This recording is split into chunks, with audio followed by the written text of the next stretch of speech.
Welcome to the deep dive. Today we're tackling a story that is, well, it's genuinely uncomfortable for a lot of people to read. It really is. We're talking about Abraham, this foundational figure of faith, a man promised, a nation and a blessing for the world. Lydia. And yet throughout his journey, he just kept falling into the same pattern of deceit. It's a very unexpected narrative thread, isn't it? Hmm. And the sources we're unpacking today, I mean, we're talking about scholarly commentaries and some really deep textual analysis of Genesis chapters 12 and 20. Right. And they don't try to excuse this behavior. Our mission in this deep dive is to really understand why this recurring failure, where Abraham repeatedly claims his wife Sarah is his sister, why it's so prominent. It's more than just an embarrassing footnote in history. Exactly. Yeah. It's a deep study in human weakness, integrity, and the pretty stunning power of divine intervention. Okay, so let's unpack this. We're dealing with two incidents that are just remarkably similar, where Abraham, driven by fear, enacts the same really dangerous scheme. That's right. The first time in Genesis 12 happens when Abram, that's what he was called then, travels to Egypt. There's a famine. Okay. And the sources are pretty clear. His main motivation is, well, fear. He was afraid the Egyptians would just kill him to take his wife, Sarai, because she was so beautiful. So his solution is to lie. Yes. He tells her, say you're my sister. And it works, in a way. Pharaoh takes Sarai, and Abram gets all this compensation. It flocks, herds, servants. So he's treated like her brother and guardian. Its whole transaction is just built on this lie. And then years later, it's like we're watching a rerun. The same scene unfolds, just, with a new cast and a new location. Precisely. This is in Genesis 20. Now, he's Abraham, she's Sarah. He's moved south from Mamre down toward Gerar. Which is a pretty significant place, right? Oh, yeah. A prosperous city, controlled a big caravan route. It was a power base in the land of the Philistines. And despite everything he's seen God do, he repeats the exact same claim. To Abimelech, the king of Gerar. He says, she is my sister. And the immediate consequence is, again, identical. Yeah. Abimelech takes Sarah into his house. It's an alarming repetition. It is. And it's made more complex because in this second account, a crucial detail comes out. The half-truth. Exactly. In Genesis 20, when Abimelech confronts him, Abraham finally clarifies that Sarah was, in fact, his half-sister. Same father, different mother. So he could claim a technical truth. He could. Yeah. But the commentary consensus is that this was still a deliberate deception. It was a calculated move to save his own skin. And the fact that this detail isn't even mentioned in the first story with Pharaoh, well, it just underscores that it was a fundamental breach of trust, regardless. What really stands out to scholars is not just that he failed twice, but that it actually set a precedent. This wasn't a one-off mistake. No, it became a family pattern, a pattern of fear-driven deceit. How so? Well, this very specific act, lying about your wife being your sister, out of fear, Abraham did it twice. And then, a generation later, his son Isaac does the exact same thing in Genesis 26. So this is why it's more than just an anecdote. Commentators consistently suggest it reveals this deeply human tendency, even among, God's chosen people, to sometimes just put matters into their own hands, to not trust God. And that idea of self-preservation overriding faith, that brings us right to the moral crisis of the story. It does. I mean, if Abraham is the father of faith, what was driving this repeated reckless behavior? It was fear, pure fear. Genesis 20 says he thought, surely the fear of God is not in this place, and they will kill me because of my wife. And that reasoning just encapsulates the whole crisis. He projects his own lack of trust onto this entire society in Gerar, just assuming the worst of them. And this is where the major critique among scholars really lands. What's that? Abraham, in that moment, stopped asking the vital question, what is right? And instead started asking, what is safe? That distinction, right versus safe, that feels incredibly relevant today. We often justify these small compromises for convenience or, survival.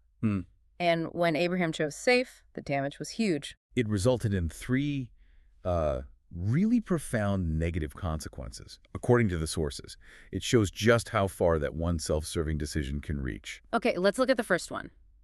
The damage to his own character, his integrity. It's the internal cost, right? He's meant to be this model of integrity, but he completely compromises his truthfulness. One source uses this really stark metaphor, that character. It takes years to establish and only a moment to destroy. And he destroyed it twice. His willingness to deceive, not once but twice, it just eroded his moral standing in a significant way. And then secondly, the damage to his public testimony. He was called to be a blessing to the nations. Instead, he brought potential judgment. Because of his deception, God intervenes and afflicts Abimelech's entire household. The women couldn't have children. Right, temporarily. So the consequence of Abraham's lie fell on innocent people. He was a source of trouble, not blessing, in that moment. And the third consequence feels like the most selfish one, the damage to his relationship with Sarah. It's the ultimate betrayal of trust.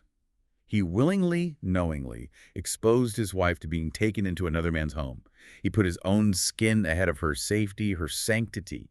It just shows how sin has these profound consequences that affect the people closest to us. And what's so crucial here, as the sources emphasize, is that this messy history, these failures, they're included in the text on purpose. Absolutely. Abraham wasn't the only spiritual hero who failed this way. You have King David lying about being crazy, or Peter lying about knowing Jesus. This is such a key point in theological studies. Scholars view these intentional flaws, Abraham's fear, David's manipulation, Peter's denial, as illustrating a much deeper truth about humanity. They highlight this universal struggle with what some traditions call concupiscence. Okay, let's pause on that word, concupiscence. It's a heavy term, but it seems central here. What are we really talking about? So it's not just about a specific sin. It's more like the persistent, inherent human inclination towards sin, our corrupted nature. For Abraham, it's this habit of choosing fear and his own clever plans over trusting God. So he knows God is powerful. He knows. But when the pressure is on, his natural inclination, his concupiscence, tells him to lie and manipulate to get out of it. These stories are there to show that even the greatest heroes are constantly battling this. So these failures aren't just mistakes we should smooth over. They're integral to the narrative. They're there to prove a point about human nature and our need for grace. Precisely. And that's why the most fascinating part of Genesis 20 isn't actually Abraham's failure. It's the totally unexpected integrity shown by the outsider he lied to, King Abimelech. Right. Before we get to his response, let's just clear up his identity. The name Abimelech shows up again later, in Isaac's time. Yeah, the sources suggest that Abimelech was probably a royal title, kind of like Pharaoh in Egypt. It meant something like father of the king. So it wasn't a personal name? Probably not. More of a dynastic title for the ruler of Gerar. That would explain why a later king has the same title. So this king, Abimelech, he's just operating by the standards of his time, completely unaware of the lie, when God shows up in his dream. What's his defense? His appeal to God is just astounding. It shows this genuine, instinctive, moral insight. He pleads that he acted in the integrity of my heart and the innocence of my hands. And he's worried about his whole nation, right? Yes. He immediately assumes judgment will fall on everyone. It's this display of moral responsibility that, frankly, you'd expect more from Abraham than from a so-called pagan king. That's the profound irony of the story. If you read it cold, Abimelech is the one acting with moral clarity, while the great patriarch is caught in a self-serving lie. And what's really insightful is God's response to him. God actually confirms Abimelech's innocence in the dream and then says something critical.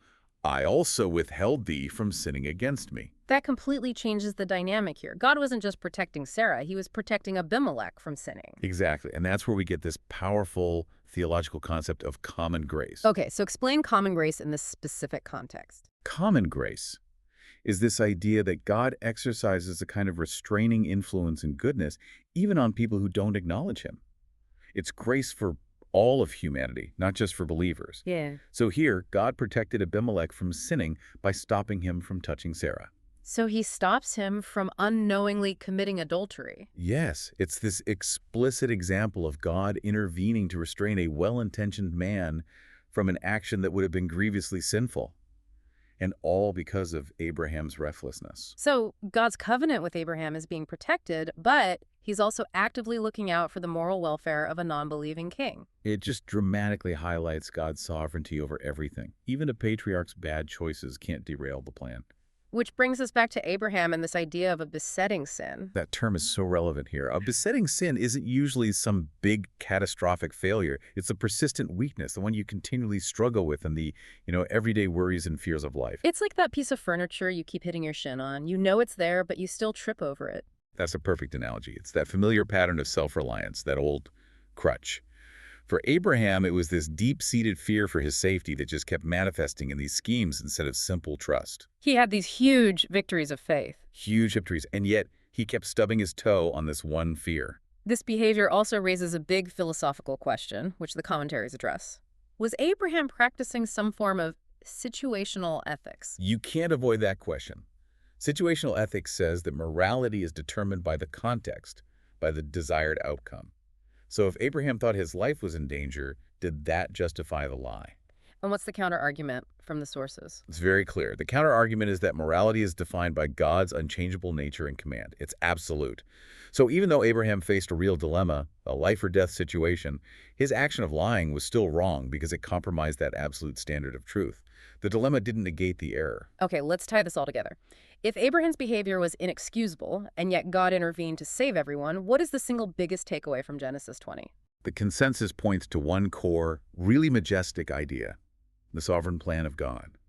A plan that will come to fruition despite man's faulty decisions and sin. So God's grace is bigger than Abraham's repetitive screw-ups. That is the essential message. His grace is demonstrably greater than our weakness.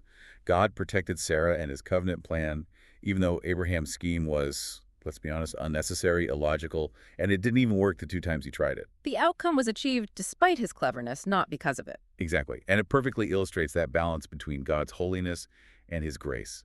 His holiness is on display with the affliction on Abimelech's house. It shows sin has consequences. But his grace is shown because he sticks with Abraham. He did not abandon him. The sources really emphasize this. God didn't just throw up his hands and walk away when the patriarch fell back into his old habits. He wants us to grow, but he also protects us while we're still growing. And this ancient history is really a mirror for us, isn't it? We can have these great spiritual victories only to find we still fall back into familiar patterns of bad behavior that have been our crutches in the past. When we're tempted to rely on our own cleverness or our own half-truths, we're basically defaulting to that question: what is safe? And that, as the commentary concludes, is really an act of unconscious arrogance. Yeah. We're prioritizing our own little schemes, thinking they offer more safety than the sovereign God of the universe. We forget that Abraham's clever plan was totally unnecessary. God had already promised to protect him. And then the ending gives us this profound lesson. Despite Abraham's deception, Abimelech is vindicated, and he doesn't act with vengeance. He's generous. Incredibly generous. He gives Abraham land, but most importantly, he compensates Sarah with 1,000 pieces of silver. It's a public financial statement of her honor and vindication. It's just a powerful final stroke in the story. It really is. So if God uses even our most self-serving sins to protect his plan, to vindicate the innocent, and bring about a just, generous outcome, what does that tell you about that balance? Stephen Cole notes that God's absolute holiness and his unyielding faithfulness are never in conflict. They're in perfect balance. It leaves you wondering, when you face your own besetting sin, where do you need to start relying on your own ingenuity and finally start relying on that unyielding faithfulness instead?